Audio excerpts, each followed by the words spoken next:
Man, I suck at this anymore. This is like take number three. The first two, I was like, I'm not doing that. The first one, I was talking about the dual caliber mechanics and everything else, and my brain, it's fried.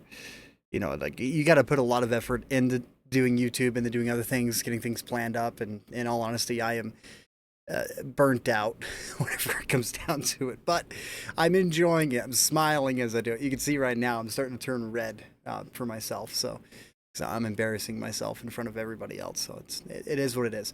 But today I want to go over two tanks, the T54 Mod 1 and then the T44 100. So T54 Mod 1, T44 100. I already said that. See what I mean? I'm just embarrassing myself just a little bit because I'm an absolute muppet whenever it comes down to it. Complete struggling.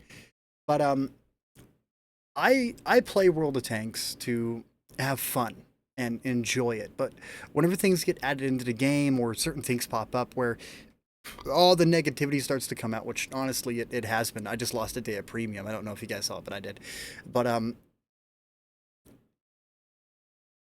I hit a wall every once in a while, and the only way to get out of that wall is to kind of take a step back and remember the old days and kind of hope that the matchmaking aligns with your views at the moment, where you don't see those tanks inside the matchmaking, which means that you can play a lot more aggressive.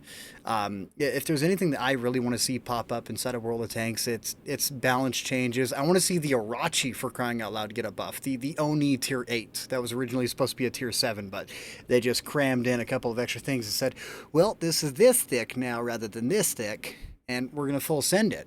So, I mean, there's a couple of things I want to see. The Irachi buff that I want to see is 190 standard pin, 250 heat pin. That way it can be competitive with the 15 centimeter rather than just a makeshift derp gun HE cannon only that can't even overmatch 50 millimeter plates. Well, 40 millimeter plate. It can't overmatch 40 millimeters, by the way. And the reason for that is because it doesn't have enough penetration to overmatch it. So it just impacts it and it just happily rests on top like a sad little baby that just, it wanted to kill it, but it couldn't. Yet 38 millimeters you can overmatch. So it's really specific. So for the first match, we're going to be showing off. Oh God, it's so bright! Holy crap, Becky, you are the man. We're going to be utilizing Last Stand, Rapid Loading, Steady Aim, Off-Road Driving, Born Leader, Sixth Sense, Snapshot, Track Mechanic, and Situational Awareness. A lot of people that I've been talking to as of recent, there's been a little bit of conversations about Last Stand, and I always tell people I kind of swear by this perk just because whenever you get below that health threshold and you got 1,500 hit points and you're 149, or maybe it clocks off at 150. It might clock off at 150 to where it activates, but you're a one shot. But I've ended up in a lot of situations where I'm at that one shot and I'm playing my E5 and I go from having a 6.4, 6.2 second reload down to like a 4.9 second reload, which gives me an absolute advantage instead of a close quarters engagement, because in the time it would take them to put one shot into me, I'm now putting two shots into them rather than putting in one, me bouncing one, and then dying because I wasn't able to finish them off. So there is a little bit of an advantage running Last Stand whenever it comes down to it. Along with that, equipment-wise on this tank, we're using optics, advanced loader, which used to be gun rammer, but no more, and gun stabilizer to kind of help with that little bit of accuracy problem that we have inside this tank. Also, I gotta wonder, I get vouchers for some of the most useless crap. I never use reinforced ammo rack unless it's on my super conch. And then advanced armor, damage from enemy weapons, which is just like a negative to their RNG roll. So rather than getting a plus 20, they can only get a plus 15. Thing is, like, if you lower this, I kind of noticed that it stabilizes their DPM against you.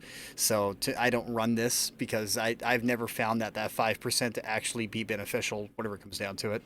Anyways, jumping into the match, we're going to be over in Vineyards. Honestly, there's still floating bushes. There's still floating trees. There's a lot of things in this map that they need a little bit of love, but they're not giving it to it. So I guess it is what it is. We kind of just have to deal with it, even though it's like a minor inconvenience to me. Like, I'm pretty sure I could pause this video and point out like 2 floating trees already. And floating bush, if you knock down a tree. There's a floating bush in this map, and I still don't know why. It's inside of a tree. I think someone put it there to be an absolute meme. I want to get back into making videos about placement, map placement, and then ways to take an engagement and have full control over an area. I might start jumping back into that, but I'm not 100% sure right now because I'm being a muppet. For instance, up on top of that bridge, actually, let's I look there again. You know what? I do. I look up there. I was actually telling him, Doge, I can't remember his name off the top of my head, that if you get a Kampfpanzer 50 ton or a really low profile tank on the back end of that bridge on the left spawn on this map where we're engaging right now, where we're pushing up to, you can actually hide perfectly underneath the invincible wall structures and really dish out some damage over there. Here we go. Oh, knee. Pop, 236. But, yeah, I want to get back into making content that is going under armor overmatch right there. That's super nice to see. You don't see a lot of people do that. But, there is some maps and positions that I'm experimenting with right now. So if you see me inside public games, you're probably like, you died in the first, like, 20 seconds, Haven. What's going on? You're being a fool. And it's like, I'm practicing is what I'm doing. I'm trying to get this to work, but it's not working for me because I'm a... I'm a Muppet! That's struggling. Anyways, I'm also going over weak spots again, studying some tanks, and I'm doing a little bit of coaching with a couple of new players, and they're getting pretty good. They're learning a little bit. But this guy that I'm playing with, I can't remember his name. We're having some decent games. I'm kind of seeing his skill level at the moment, and then if he continues to play with me on the weekends whenever I log on, I'm gonna really help him try to hammer down and get way better at the game, and go from there. But you know, being an absolute muppet. Anyways, back into the game. This is a really aggressive rush into the H4 on vineyards from the you know, whenever you spawn over at D0, or what is it? You spawn in at, is it G0? I think it's a G0 spawn in this spawn rotation. And this is a kind of rush that you never really see utilized, and one of the biggest reasons is because, you know, you got to deal with your top speed, you got a couple of things to deal with, and you also have the tier to deal with. But if you take an IS-7 or like a VZ-55 and you get over here, it gets pretty intense just because you have the armor to handle it, and if you come here with a couple of buddies, you can really put down some pressure inside this position, because the enemies that are fighting out in J4, J3, even K4, K3, they're unable to get shots on you unless they rotate over to J2 or come up from the right side. And if they come up behind you, then they have to deal with your snipers inside the background over at J8 and H8. Good shot into the hatch right there in the M46. And another thing is, the standard round penetration on these guns is 212 for both of them. Then the premium pin is 247. So I like to use AP because, you know, AP has 5 degrees of normalization, while APCR only has 2 degrees of normalization. So whenever it comes down to close quarters combat, you're actually better off using standard AP rather than premium APCR, just because of that normalization and the close quarters combat. Your AP will be far more effective in most situations in close quarters combat, unless you're loading heat and really timing those shots. Right here, I kind of wish I loaded a high scratch that. I'm already loading in an HE round, but he was taken down before the HE could load, because I was going to try and splash the top armor to take him down. Pop off the wall cover there. And our little two-man squad, a Motherland and a T-54, both Motherlands, both T-54 Mod 1s. Absolutely putting in some work inside the back section. It's always nice to see older tanks still holding a candle up to this day and really putting down some pressure. But don't get me wrong, this was tier 6s and tier 7s, and they're taking a look at a tier 8 that's just absolutely going nom nom nom nom nom nom. But then again, that's no excuse, because you can take a tier 7 and go up against tier 9s and still pull out 5,000 damage matches if you're doing it correctly.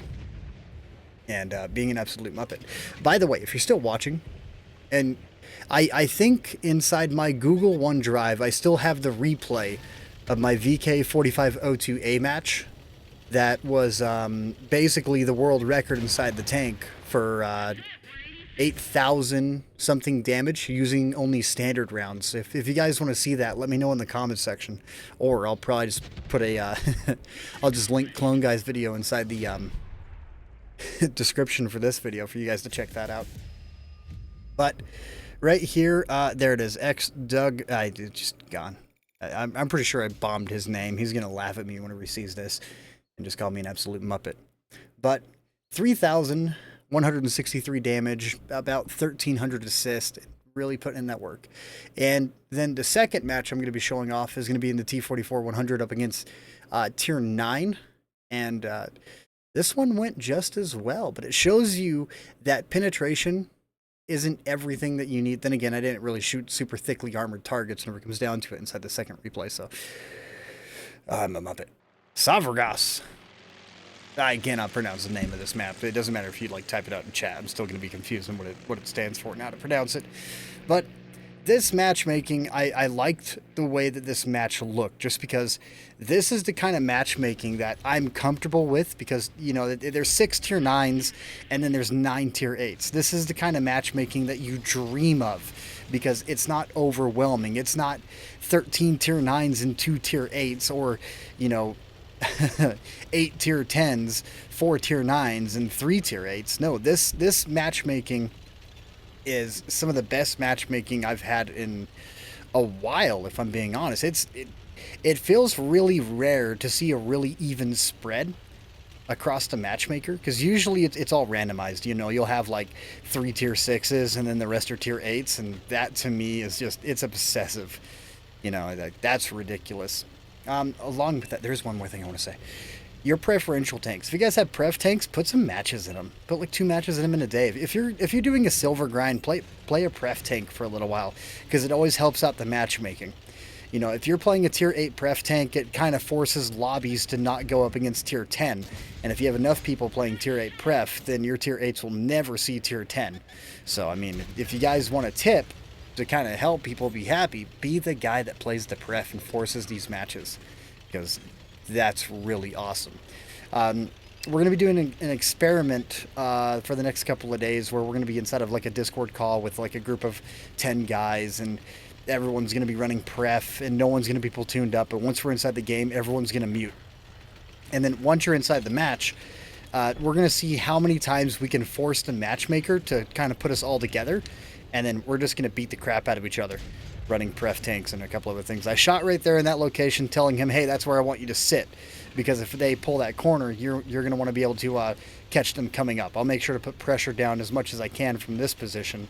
So he's rocking the what version is that? Is that the Volk version of the tank? I don't buy duplicate copies of tanks, just because in my eyes I don't like having duplicates. But if I can get a duplicate, I'll get a duplicate. For instance, my AMX M449, I got 3 variations of that. No, I have 2 variations of that tank. I don't have the base variant. But the heavy metal hero version of it, the HMH version, is better, just because you have the sandbag spaced armor of like 6 millimeters or 5 millimeters, which can cause high explosives to premature explode, or even a couple of other things. Right here, I was wondering if shooting the spaced armor, this is something that I actually need to message one of the developers about. If you have 5 degrees of normalization, if you shoot spaced armor, does it normalize twice or only once? Because that's something that a lot of people have talked about in the past, and Clone Guys mentioned about the brick. And as of recent, I kind of feel like it might be true, but it might not be at the same time. So it's something I need to ask about to find out. Taking it really slow, up to 1,564 damage, 640 block. Really decent side scraping. And along with the T54 Mod 1 and the T44 100, I gotta say, like, whenever they first buffed the cheek armor of these tanks, it brought them up to an entirely new level. Because originally you were able to put heat rounds into the side of the cheeks in these tanks and tear right through them like they were paper thin. But then they bumped it up from like 100 millimeters to like 100. I think it's T44 is, it looks like 130 millimeters of armor, and I believe originally it was like 80 millimeters of armor, and that was extremely easy to tear through. And then the T54 Mod 1 is 150 millimeters of cheek armor on the left and right of the cheeks there. So once they bump that up, it now takes like 330 heat to go through the T44. And then to go through the T54, you have to be using a Jagdpanzer E100 or a Turan if it's aiming at you. But if it looks away ever so slightly, then you completely lose that penetration advantage. And now coming up to the final little stretch here, where it's kind of just like, all right, let's get aggressive. It's pretty much game over. and Yag Tiger. Along with that, T-44. I love this tank. I think it is a really good mix between a very highly concealed tank. Then again, we got to go over the crews and the equipment on this. I completely forgot about that. So I'll get that ready. But the T-44 100, you know, like penetration to me doesn't have a whole lot of value just because you have speed, mobility, camo, and a ton of other stuff that you can account for. Gonna pop in an HE shell right here for the Waffle, the Panzer IV. And you know, it's like there's a reason why I always tell people load a couple of HE shells. It always makes a difference. 329 rather than a 250 hit. Popping back over, ricochet, and put another 321, breaking his gun and making him useless. Along with that, finishing off the kill for 194, 3,632 damage dealt, 1,590 blocked, blocking a lot more in the way lighter variant of the tank rather than the T-54 Mod 1. Now, these tanks do suffer whenever you are facing an enemy because, you know, the frontal turret on the gun mantle can only be so thick. Along with that, you also have spaced armor on the gun mantle that you kind of have to contend with. Never mind, these ones don't have the spaced armor issue, but the T-44 is 190 on the mantle, and then the T-54, I believe, is like 220. So, I mean, standard rounds, like, for instance, Tiger 2 Brawling, it's going to tear through it, but Tiger 2 Long Range, it's not going to, you know, it's not going to tear through it from long range because you get the penetration fall off over like 100 meters. You're going to lose that penetration advantage at 100 meters. So, I mean, you have to high roll your penetration count to be able to get it in. Final target, I do believe it's a Demolisher. That's another tank that needs a little bit of love. I believe the Demolisher has like 265 premium pin. I kind of feel like that should get brought up to like maybe 275 just to give it a little bit of that better penetration, just because where it's at right now, it's, in my eyes, that 265 is a little bit of a draw off that kind of pushes me away from ever really kind of considering it to be a decent tank, because you're going to bounce off the lower plates of E75s and a couple of others as being an absolute muppet having a brain fart. Looking for the Demolisher because I was talking about it. There it is. Yeah, it's 265. That's enough to bounce off lower plates. Anyways, for the T-44 100, the crew that I like to run on this, and then the equipment that I like to run on this, I'm more of a concealment guy whenever it comes down to this tank, because you got that power to weight, you got that top speed to get into the position to really kind of hide yourself a little bit. So we're running Born Leader, Last Stand, Rapid Loading, Sixth Sense, Camouflage Expertise, Silent Driving, because you're a medium tank, Situational Awareness, Track Mechanic, and then Steady Aim. Honestly, steady aim in this tank, I don't really see a need for it, just because the accuracy is sitting at 0.28 with steady aim, and even taking it off, the accuracy doesn't drop a whole lot. Then again, accuracy during turret rotation is 1.43, so it's pretty bad. You need to take some time to really aim it in, but with a 1.84 second aim time, you don't really have to worry about it too much, because you come to a stop, or you kind of drive slow pulling a corner, and this gun is almost pinpoint whenever it comes down to it. Equipment-wise, we're running Coated Optics, which is Advanced Optics now, which still, then again, you know, we have the old terminology coming into play. Advanced Concealment, and then Advanced Loader. Anyways, guys, I wanted to do something a little bit different today just because it's been nothing but negativity the past couple of days, and in all honesty, hopefully Wargaming does something about it. Heat Resistant, not a bad guy. Not really. Like he was asking me about camos and what would be cool to introduce, and he sent me a list to look over, and I was like, oh man, I feel like a kid in a candy store looking at all these. So hopefully a couple of those come into the game pretty soon, based upon like hopefully his recommendation to Wargaming. That'd be pretty cool. For instance, the Obsidian, and then the Space. It looks like the NASA shuttlecraft in design for the way the camo looks on the tank. And also, down in the comments below, while you guys are still here, I have a serious question for you. I need opinions. I need ideas. I need a massive brain fart, because I have a camo that I'm gonna put on something because I decided to buy it. The Ugly Xmas sweater.